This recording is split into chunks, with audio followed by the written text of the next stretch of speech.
Hi everyone and welcome back to Bushville Park Golf Club. So today we're going to start a new series where we look at each hole on their own and we're going to just analyse how we break the hole down. So we're going to start with the first and second holes today. So the first hole is an opening par 3. It's a tough par 3 starting hole. You've got two bunkers either side, one on the right, one on the left, and the whole green's sort of surrounded and slightly raised above you from where we are on the tee. Now the whole thing is really cased in by the trees, so it does look like a very narrow tee shot. But you know what you don't realise is once you get past the ridge in the middle of the fairway, the whole thing starts to open up a little bit more. So there's a little bit more room once you get up to the green than looks from the tee. Now from the whites, we're playing 177 yards today. It can go up to 180 yards. And then we have yellows at about 160 and the reds at 133. But all of them are played through this chute in the trees. So the further back we get, really what we start to see is the whole thing looks narrower. So we're not looking to try and place this. We want to have a nice free-flowing swing, but it does narrow down the further back we get. Now my advice to anyone would be pick a clear target. So from here, what I'm going to look at is I'm going to look at the trees in the background. I'm going to get myself a clear target for where I want to be aiming and lining my shot up to. What I don't want to do is come up to the ball with no clear target in mind and just freely aim for somewhere on the green. It's too vague a target. We need something that's nice and precise. The more precise, the smaller I can make my target, the better chance I've got of hitting in that direction. Another thing I get a lot of people do on this hole is they'll try to play a shot that keeps them out of trouble. Okay, they'll try to play a really long club they swing really easy, or a really short club and just try and get it moving forward.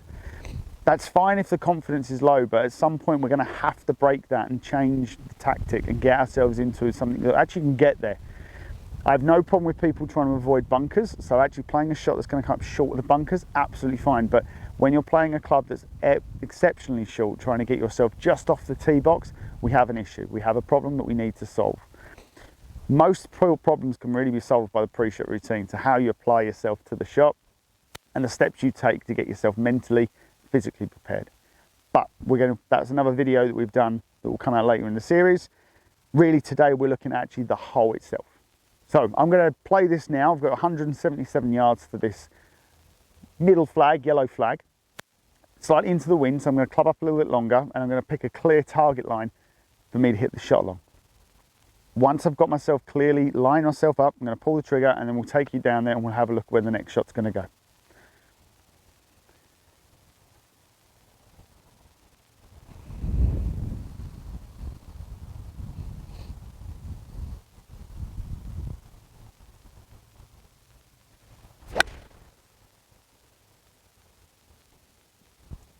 Okay, so now I've played my first shot down. I've left myself just short of the green. We can start to see this big bunker coming on the right hand side, and they're quite deep reverted face bunkers, so they are very much pot bunkers. So I understand people trying to avoid those, and we have got an abundance of space to the right hand side, a lot less space on the left hand side of this hole. So I've placed myself just short of the green. Now there's two options of shots to play here. We can either go in high or we can chase this in low. All depends on where the flag is. The flag being placed in the middle today, we have the option of doing either or. So I'm going to play both of those shots for you now. So the first one being the higher option, so ball's going to be on the front foot, weight's going to be forward. I'm going to let that club overtake the hands. I'm going to pop this up nice and high.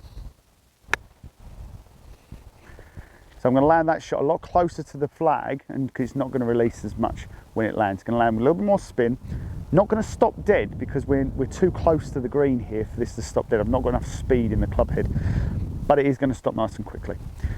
Now the second shot, which is going to be played a lot lower, so I've actually got a 9-iron here, so I'm taking the loft out a little bit. I'm going to land this a lot closer to the front edge of the green and let it release its way up to the hole. So this would be a great idea if the pin was right towards the back and we don't really want to risk trying to fly it all the way there. It's also a good shot for this middle flag as well, and like I say, there's no right or wrong for this middle flag. So ball's a little bit further back now, hands and weight a little bit further forward. And what you'll notice is a lot shorter swing, and the hands are just held forward just to keep that ball nice and low. So I'm looking to land this just on the front edge of the green and let it chase its way up towards the flag. Okay, so one of my favourite shots to play around these greens is the bunker shots. I like the high revert face, and it makes you have to think about what you're about to do, but I do understand they can be quite scary. So just quickly we can go through what happens if you do manage to lose it right or left off the tee. and you are faced with these kind of bunker shots. So the big thing out of any of these bunker shots is that we always want to make sure that we're getting enough loft to the golf ball.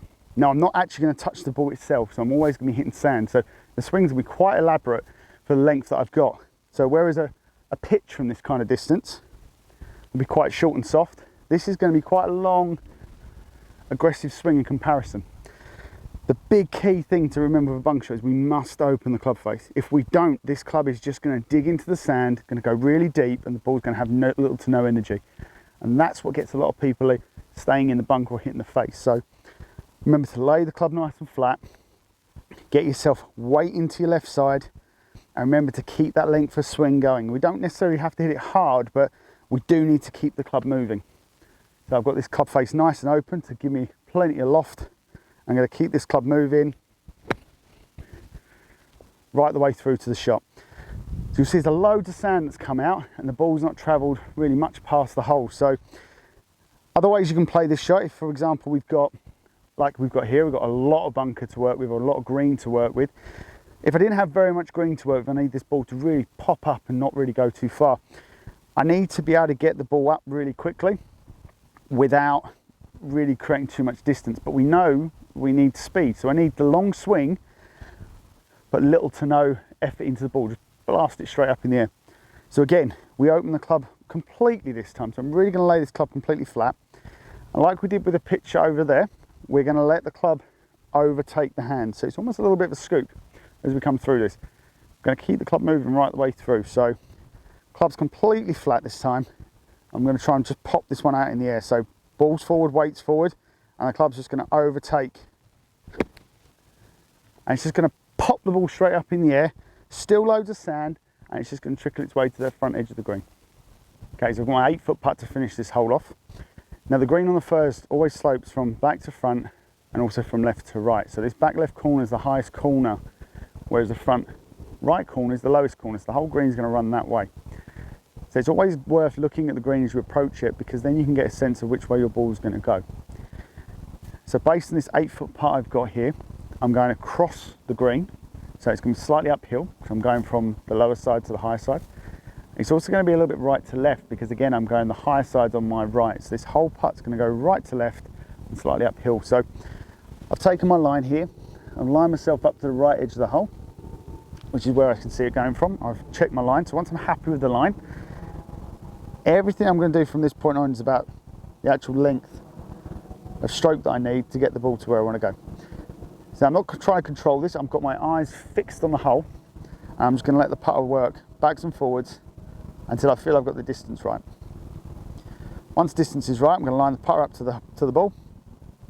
And then the important bit is, once I'm getting myself comfortable, I'm going to look at the hole, bring my eyes back to the ball, bring my eyes back to the ball, and then I'm going to stroke the putt.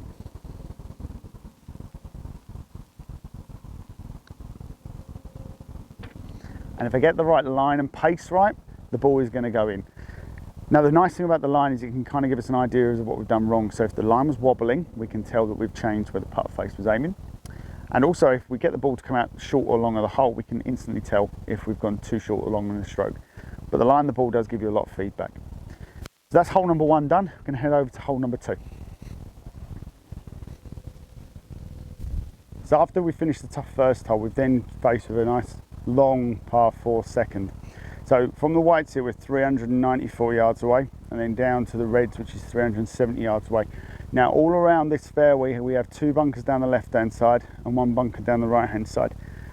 So for me, I'm conscious of where those bunkers are, because they're right in my landing zone for my driver and my 3-wood. So I have to try and play a sensible shot that's going to give me a good, reasonably short second, but without putting myself in danger of those bunkers. They're a tough bunker shot, because we're looking at being 150 to 160 yards away out of a bunker to quite a small green, considering the size of the hole. So I'm always conscious of where those bunkers are when I play my first shot. Now I'm going to play 2. I'm going to play one as I would if I was on the golf course and playing the tournament, and I'm going to play one with the driver, just to give you an idea of where the dangers lie. So first up, the driver.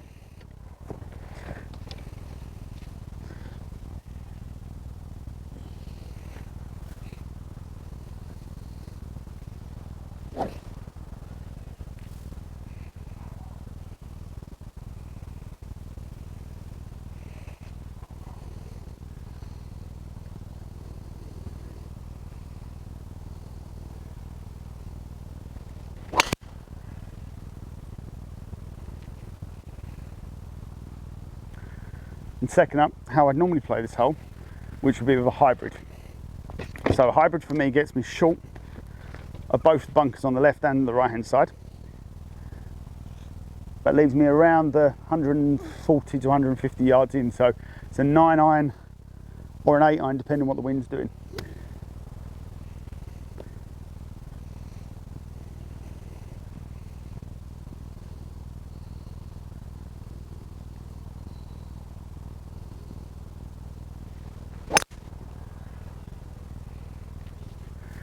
So we'll go down and take a look at our second shot from both those lies.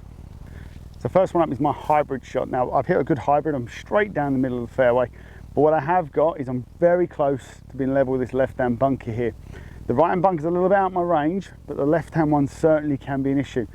And from this point, we've got 133 yards into this green. So a 133 yard bunker shot is not the easiest shot in the world, but certainly 133 yards. I'm going to stand here with a 9 or a wedge in my hand, depending on what the wind's doing. It's a much easier shot going into the hole. So my hybrid, if I hit it well and it's straight, it's going to come out a little bit longer. So I've got plenty of room to run off here. If I do turn it a little bit to the left or even hold it off to the right, I'm going to come up short of the bunkers and at least give myself a chance with my second shot.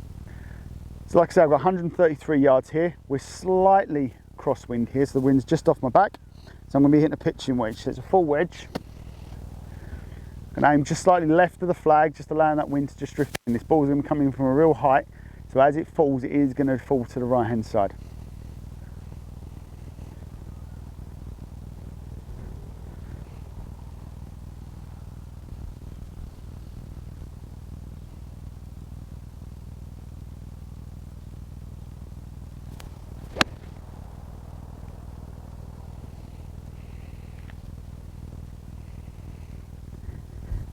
So next up, we're going to go up to where the driver is. Now the driver, I did hold off a little bit, so I'm just over on the right hand side. I have just crept past this bunker, but I am going to give myself a little bit of a trouble as I'm trying to hit my second shot out. So I've leaned my driver down the right hand side of this fairway. I've managed to avoid the first bunker, but I've only just crept past this left hand trap, so if I did hit it straight, it's always got a possibility of going in them. And like I said, it's the landing yardage as well. So at least with a hybrid, it's running that distance. So if it does go into the bunker, it's going to run in, whereas the driver's going to pitch and potentially plug. So I've caught myself a little bit off to the right. I've now underneath this tree on the right hand side of the fairway. I've got roots under here. I've got no real height that I can get this ball. I've got trees to the right, loads of room to the left. Now the one thing I would always look at in these kind of situations is always look at where you can bail out. So for this shot, we can go left. We've got plenty of room left. I've actually got plenty of room going towards the flag as well on this one. So I'm going to keep this ball nice and low and play it down just to the left hand side of the flag and try and keep everything below this tree line.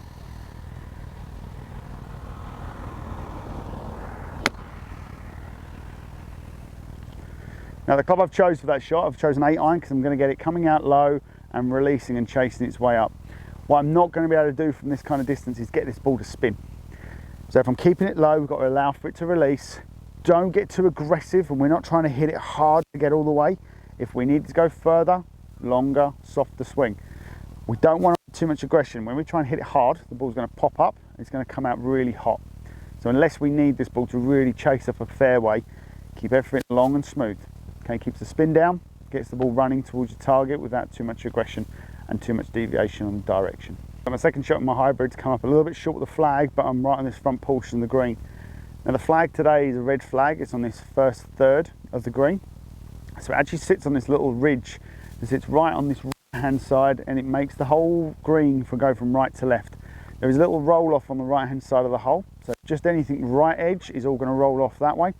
Anything to the left of hole is all going to kill down into this left hand side here, and it kind of bowls down just short, about 8 feet left of the hole. So the part I'm going to have here, I've got to take my time reading. So I'm going up across the slope, so it's going to go from right to left. If I go too high though, it's going to hold its line. I'm essentially going straight up the slope. So I need to be right hand side of the hole. Don't want to go too aggressive, so I'm not going to go miles right hand side. Really the key here is the pace. If I want to hit this firm, I've got to be confident in my line. If I want to get this up and just roll this up close, again I'm going to have to give it a little bit more to allow for that break, but I've got to be committed to whatever I do. So I'm going to aim just about a foot to the right hand side of the hole. It's going to allow me to do a nice positive stroke. And then I'm going to go into the same routine as I had with the last putt. So I've taken my line. Everything I do now is about controlling the length the ball's going to go, the length of my stroke. And I do that by just looking at the target. Once I'm happy, line up to the ball, look at the target, look at the ball, and let it go.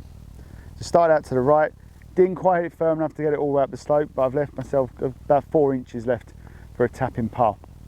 Ideally, yes, I want to make sure I'm always going just past the hole.